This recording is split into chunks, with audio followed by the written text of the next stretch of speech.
Jadi pada Duta SMA, aku juga belajar menjadi seorang anak SMA yang dapat merepresentasikan anak SMA lainnya di seluruh Sumatera Selatan.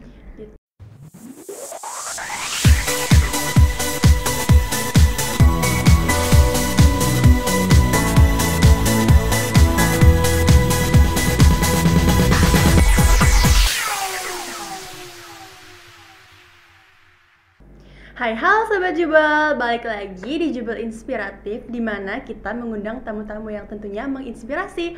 Kali ini ditemenin sama aku, Alia Altafanisa, sebagai hostnya. Nah, di sini kita udah kedatangan tamu spesial nih, yaitu Duta SMA Sumatera Selatan periode 2025-2026. Halo Nadira.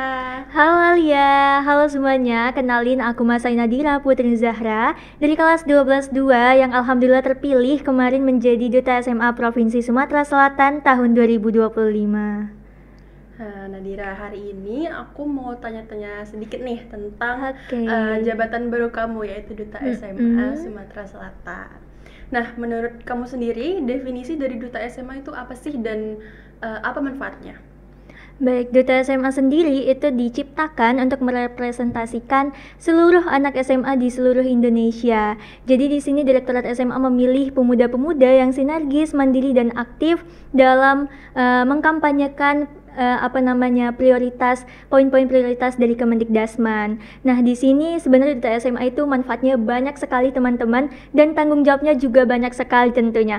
Karena di sini kita bertemu dari teman-teman dari seluruh Indonesia, itu sekitar 76 orang, dan kita bergaul di sana, tambah lagi ada kakak-kakak yang tahun belakang setelah menjadi Duta SMA yang sampai sekarang masih aktif menyuarakan program-program prioritas Kemendikdasman. Wow, keren banget ya.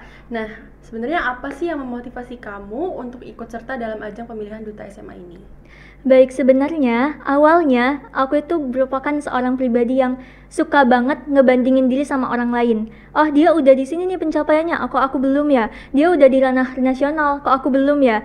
Dan dari situ aku berpikir kayak dia aja bisa, kenapa aku enggak. Nah, dari situ juga aku mulai mendaftar berbagai ajang, dan itu tentunya kegagalannya nggak hanya sekali, banyak banget gitu. Dan alhamdulillah nyangkut nih di Duta SMA. Alhamdulillah ya. Oke. Nah, boleh nggak sih ceritain perjalanan kamu, apa aja yang kamu lakukan sampai bisa lulus ke seleksi provinsi dan lanjut ke nasional? Oke, jadi sebelum mengikuti seleksi, ini tentunya banyak banget yang udah dilewatin, udah banyak pengalaman mungkin dari berbagai ajang yang telah diikutin tapi gagal. Nah, akhirnya pada suatu hari ya, ini sekitar H-1 minggu dari pendaftaran Duta SMA, aku berdiskusi sama temenku, kira-kira kita bisa ikut nggak ya? Tinggal 1 minggu lagi dan itu minggu depannya kita ujian.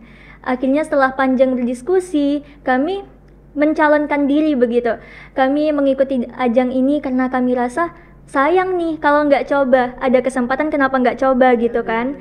Akhirnya kami mencoba, dan alhamdulillah pulang dari kami berniat untuk mendaftarkan diri itu, dia perpanjang, di extend gitu pendaftarannya. Wah, itu luar biasa, kami senang banget karena kami bisa ada waktu untuk bikin videonya, bikin visi misinya, bikin juga RTL-nya begitu. Nah, setelah itu dari semua portofolio esai yang telah aku kumpulkan, akhirnya pada tanggal berapa aku lupa ya, itu pengumuman tahap 1 Duta SMA, dan aku sebenarnya nggak terlalu berekspektasi tinggi karena aku pikir pada tahap 1 itu bakal banyak yang lulus, tapi ternyata dari SMA 17 sendiri ini hanya ada 2 orang yang lulus dari 10 orang peserta yang lulus. Nah, akhirnya dari tahap 1 ini kami disuruh untuk membuat rancangan tindak lanjut, di mana kami disuruh buat program untuk mensuarakan program-program prioritas Kemendikdasman. Di sana aku membuat suatu program sebenarnya simpel bertema sosialisasi, tapi diselipkan dengan beberapa hal-hal yang beda gitu untuk para anak muda. Nah, setelah itu barulah kami melihat pengumuman tahap 2 melalui channel YouTube masing-masing, dan juga di situ disebarluaskan melalui Direktorat SMA. Itu rasanya deg-degan banget karena melihat penentuan begitu, dan alhamdulillah aku muncul di situ. Alhamdulillah. Oke, itu perjalanan yang panjang ya, Nat. Tapi Mm-mm. alhamdulillah membuahkan hasil yang baik. Nah, Alhamdulillah. selanjutnya apa aja hal-hal atau unsur budaya dari Sumatera Selatan yang kamu representasikan sebagai representasi dari Sumsel gitu di acara tersebut?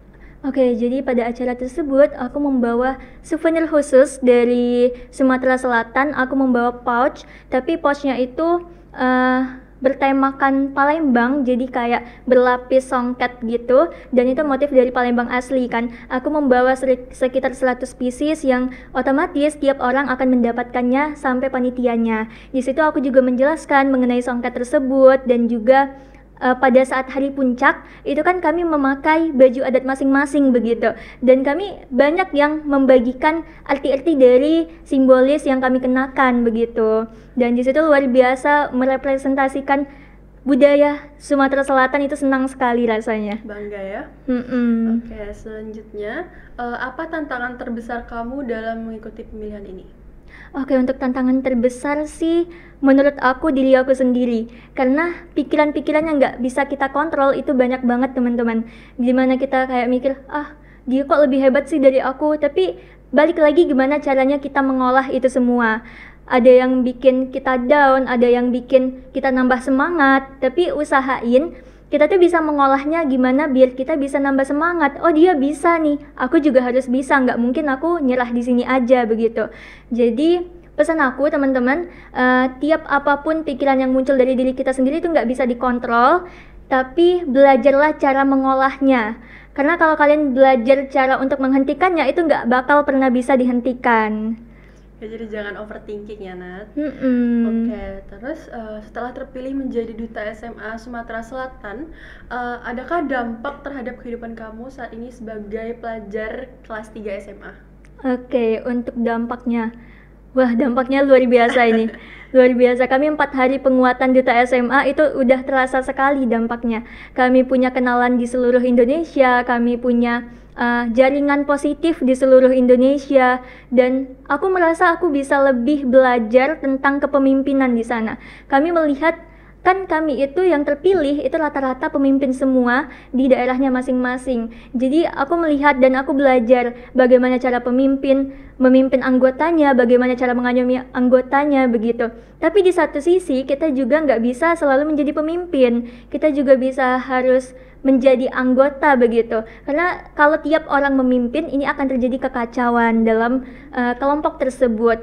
Kemudian dampaknya sendiri itu luar biasa, dari pembelajaran juga di sana kami diajarkan tentang berbagai hal, bahkan AI pun kami diajarkan, dan ada banyak FGD yang mengasah soft skill kami. Terus juga dampak yang lainnya mungkin ya, ini kayaknya yang paling kecil itu notif di HP nggak pernah hilang. Karena pada nanyain kabarnya iya, ya. pada nanyain kabar Iya. 4 hari, tapi berkesan sekali teman-teman. Luar biasa. Oke, nah sebagai Duta Literasi 17 dan Duta SMA, menurut kamu sendiri tuh ada nggak sih korelasi di antara dua jabatan tersebut? Wah, ada banget teman-teman. Karena aku belajar menjadi seorang duta itu diawali dari Duta Literasi. Soalnya menjadi duta itu bukan sekedar memegang jabatan begitu ya Al.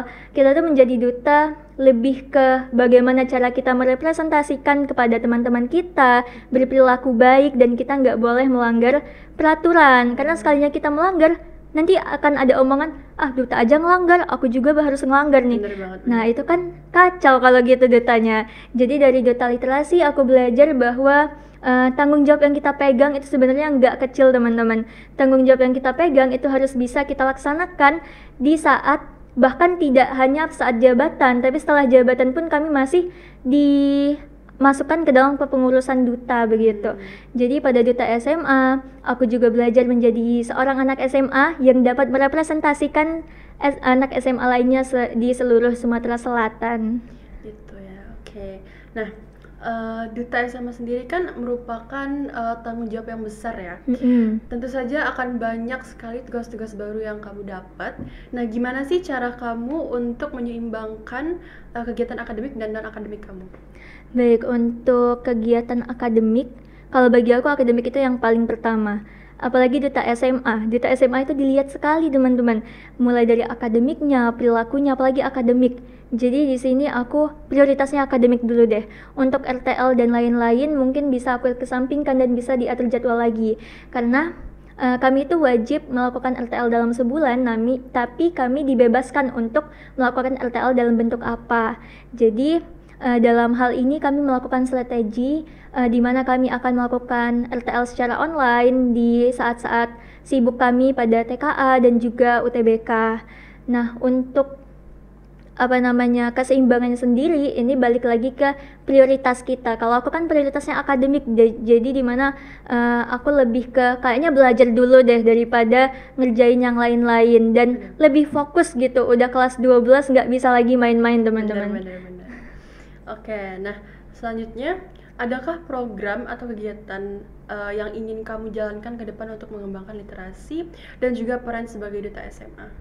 Oke, untuk saat ini ya, yang masih aku rencanakan itu adalah program sosialisasi, tapi ini nggak cuma sosialisasi aja karena aku juga anak muda Gen Z juga sama kayak kalian, dimana kayaknya kalau sosialisasi aja kita ngantuk ya. Ya, bosan ya. Jadi RTL aku itu lebih ke kita main games tapi edukatif gitu. Jadi diawali dengan games dan diakhiri dengan games, dimana gamesnya ini ada beberapa pos, kalau nggak salah ada 4-5 pos. Nah itu nanti bakalan ditanyai tentang isu-isu terkini, akan ditanyakan tentang bahasa-bahasa daerah, lagu-lagu daerah, dan lain-lain teman-teman. Dan pelaksanaan sendiri ini sebenarnya masih bimbang antara di perpustakaan daerah atau di mana. Dan sebenarnya ini belum dirancang secara lanjut ya, baru kepikiran aja, baru kayak kasaran aja. Oke. Nah, siapa sosok yang paling menginspirasi kamu dan apa pelajaran berharga yang dapat diambil dari dia? Oke, kalau sosok yang menginspirasi tentunya kita ada orang terdekat begitu yang sangat menginspirasi, yaitu keluargaku, ibuku, ayahku itu yang tangguh sekali dalam menghadapi kehidupan, apalagi ayahku ini sudah bahkan sampai umurnya yang udah kepala 5 masih dapat mencoba hal-hal baru yang kemudian kadang dia gagal, tapi ya udah yang penting nyoba gitu. Ya, bener. Jadi dari situ juga kayak ayahku aja bisa, kenapa aku enggak gitu kan. Terus ya kemudian yang kedua mungkin kakakku, aku punya 2 kakak, dua-duanya sama-sama tangguh, sama-sama nggak pernah berhenti nyoba. Apalagi kakak pertamaku itu udah berkali-kali gagal dan alhamdulillah sekarang berhasil, dan rasanya luar biasa ketika mencapai keberhasilan tersebut. Oke, jadi number one supporternya adalah keluarga. Iya, ya, benar. Oke, nah bagaimana kamu ingin agar prestasi ini tuh memberi manfaat untuk sekolah, teman sebaya dan juga masyarakat di sekitar kamu? Untuk manfaat, aku tentunya pengen banget ini bisa bermanfaat untuk sesama.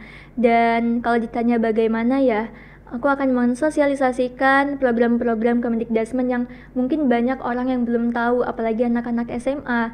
Mengenai TKA saja itu nggak banyak begitu yang tahu, karena kita kan juga baru angkatan pertama ya Al. Jadi aku mungkin bisa lebih aktif dalam mensosialisasikan TKA, yang dimana kami kemarin juga kebetulan mendapatkan materi TKA. Iya, oke. Nah, jadi apa kesan dan pesan selama mengikuti kegiatan pemilihan duta SMA di Jakarta kemarin?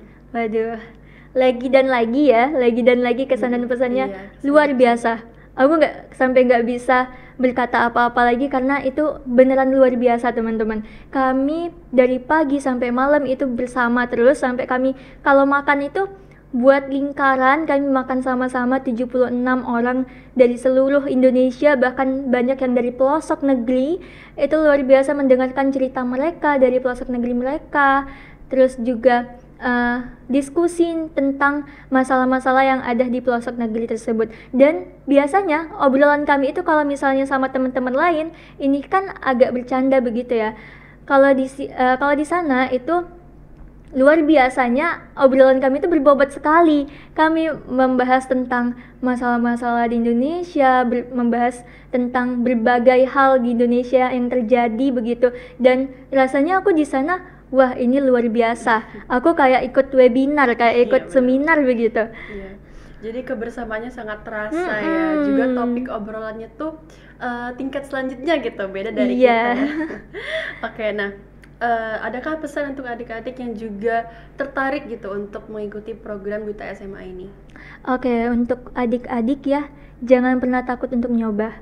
Karena berawal dari coba-coba, tapi dengan keseriusan itu biasanya akan ditimbulkan keberhasilan. Karena kita nggak pernah tahu rezeki kita di mana. Bener banget. Jangan pernah takut coba, jangan pernah takut gagal. Kalau kalian takut gagal dan nggak pernah nyoba, kan nggak bakal tahu. Sumpah itu bener-bener kalian harus coba. Oke, nah jadi terakhir nih sebagai penutup, moto hidup kamu tuh apa sih, Nat? Kalau moto hidup ini banyak banget sebenarnya ya. Tapi dari pengalaman yang udah berkali-kali gagal, yang paling berkesan kali ya. Tiap kegagalan itu teman-teman, pasti ada keberhasilan besar yang udah disiapkan. Tuhan itu tuh udah mempersiapkan porsi kita masing-masing. Oh, kalau kita nggak cocok di sini, ya udah, Tuhan nggak mengizinkan kita di sini. Tapi ada hal lain yang udah disiapkan. Pokoknya teman-teman percaya aja sama takdir masing-masing dan tetap usaha, jangan pernah nyerah. Oke, keren banget nih Nadira. Nah, mungkin Sobat Jubel sampai di sini dulu episode Jubel Inspiratif untuk hari ini. Belajar bersama, maju untuk semua, kita pasti Pasti bisa. bisa. Makasih Nadira. Makasih Alia, dadah.